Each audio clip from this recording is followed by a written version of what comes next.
제가 제 첫 유튜브 영상으로 제 데스크 셋업을 공개했었습니다. 그런데 생각보다 많은 사람들이 이 영상을 좋아해 주시더라고요. 그래서 제가 데스크 셋업을 하면서 그동안 얻은 노하우들을 하나씩 알려드리면 좋을 것 같아서 그 일환으로 제가 얼마 전에 책상 완벽 구매 가이드 영상을 올렸고요. 책상을 구매하시려는 분들은 이 영상을 보시면 좋을 것 같고, 이번에는 모니터암 완벽 구매 가이드를 한번 준비해봤습니다. 모니터암을 구매할 때 살펴봐야 할 것들을 알아보도록 하겠습니다. 첫 번째로 알아봐야 될 게 어떤 거냐, 내가 지금 사용하고 있는 모니터가 모니터암을 장착할 수 있는지 확인을 해야겠죠. 모니터 뒤편에 배사홀이라고 불리는 나사 구멍이 4개가 있으면 됩니다.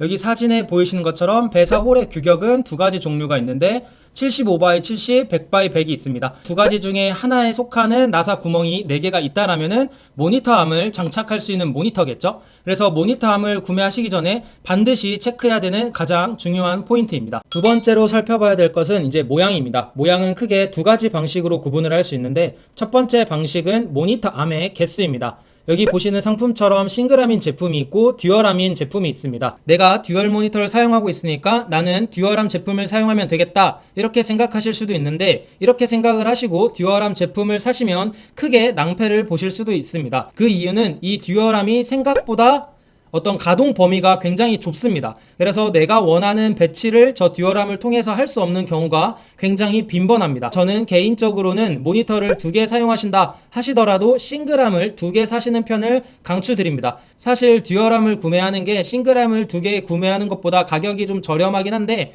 나중에 어떤 일이 발생할지 모르니까 저는 될 수 있으면 싱글암 2개 사는 쪽을 추천드리고 싶습니다. 또 모니터암을 어떻게 구분할 수 있냐면은 모니터암의 시작하는 부분으로 구분을 할 수 있습니다. 이렇게 왼편처럼 길다란 기둥으로 모니터암이 시작하는 것도 있고, 오른쪽처럼 이렇게 바로 암 부분으로 이제 시작하는 모니터암이 있는데요.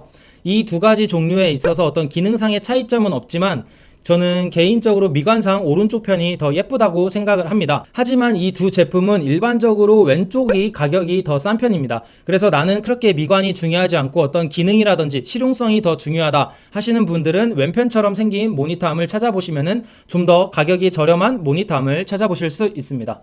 네 번째로 봐야 할 거는 클램프인데, 클램프는 지금 보이시는 화면처럼 두 가지 타입이 있습니다. 왼편 같은 경우에는 이제 책상의 끝에 고정을 하는 방식인데요. 책상의 끄트머리를 꽉 잡고 고정하는 방식이기 때문에 책상에 어떠한 손상도 없겠죠. 하지만 오른편 같은 경우에는 책상에 구멍을 뚫고 그 구멍에 고정을 하는 방식입니다. 또 이제 클램프를 볼 때 중요한 게 뭐냐, 이 클램프의 최대 길이입니다. 이 클램프의 최대 길이는 일반적으로 5에서 8cm 정도를 지원을 해주는데, 간혹 가다가 책상이 엄청 두꺼운 경우가 있거든요. 제가 가지고 있는 책상도 이 책상의 상판 두께가 10cm가 넘어서 모니터암의 선택폭이 굉장히 적었습니다. 저처럼 이렇게 책상의 상판이 두꺼우신 분들은 록텍 제품을 찾아보시면 좋을 것 같습니다. 록텍 제품 중에는 이렇게 클램프가 굉장히 많이 벌어지는 제품도 있습니다. 다섯 번째로 봐야 될 게 이 모니터암을 쫙 폈을 때 최대 높이인데, 이 부분이 정말 중요합니다.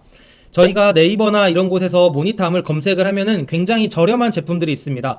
뭐 한 2만원 언더 제품들도 있는데, 이러한 제품들의 특징이 뭐냐면은 이 모니터암을 쫙 폈을 때 그 최대 높이가 굉장히 낮다라는 겁니다. 이렇게 최대 높이가 낮은 제품을 사용하게 되면은 내가 원하는 위치까지 모니터암을 못 올리는 경우가 굉장히 많고, 이런 모니터암을 사용하면은 모니터 스탠드를 사용했을 때보다 그다지 높이를 많이 못 올리는 경우가 많습니다. 그래서 제가 추천드리는 모니터암의 최대 길이는 최소 한 43cm는 넘어야 된다고 생각을 합니다. 좀 바른 자세를 취하기 위해서 나는 모니터암을 이용해서 모니터를 많이 올려야 된다 하시는 분들은 제가 아까 말씀드린 브랜드 록텍에서 제품을 살펴보시면은 최대 높이가 굉장히 긴 모니터암들을 찾아보실 수 있습니다. 여섯 번째로 중요한 것은 모니터와 모니터암을 연결해주는 방식입니다. 왼편에 있는 사진을 보면은 모니터암에 모니터를 그냥 연결해주면 끝나는 거고, 오른편에 있는 제품 같은 경우에는 모니터 암과 모니터를 연결하기 위해서 중간 제품이 필요하죠.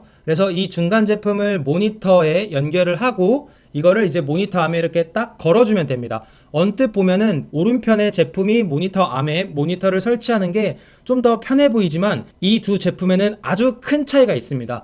이 차이가 어떻게 보면은 제가 이번 영상에서 말씀드리고 싶은 가장 큰 부분이기도 한데요. 결론부터 말씀드리면은 두 제품 중에서 고민을 하고 계시다면은 왼편을 선택하는 게 무조건 좋습니다. 그 이유는 안정성입니다. 왼편이 오른편보다 안정적입니다. 그 이유는 모니터 암과 모니터를 연결하기 위해서 저 중간 제품이 있는데 저 중간 제품이 모니터 암에 꽉 조여서 이렇게 결합이 되는 게 아니라 어느 정도 유격이 있습니다. 저희가 책상에서 이렇게 키보드를 타이핑을 하게 되면은 그 충격이 모니터 암으로 전해지게 되는데 이 모니터 암과 저 중간 제품의 유격이 있기 때문에 그 유격만큼 모니터가 살짝 떨리게 됩니다. 그래서 모니터 떨림이 정말 싫으신 분들은 왼편을 구입해 주시는 게 좋습니다. 그런데 보통 일반적으로 왼쪽에 있는 제품이 오른쪽에 있는 제품보다 비싼 편이긴 합니다. 이렇게 해서 모니터암을 구매할 때 반드시 체크해봐야 될 사항들에 대해서 말씀을 드렸습니다.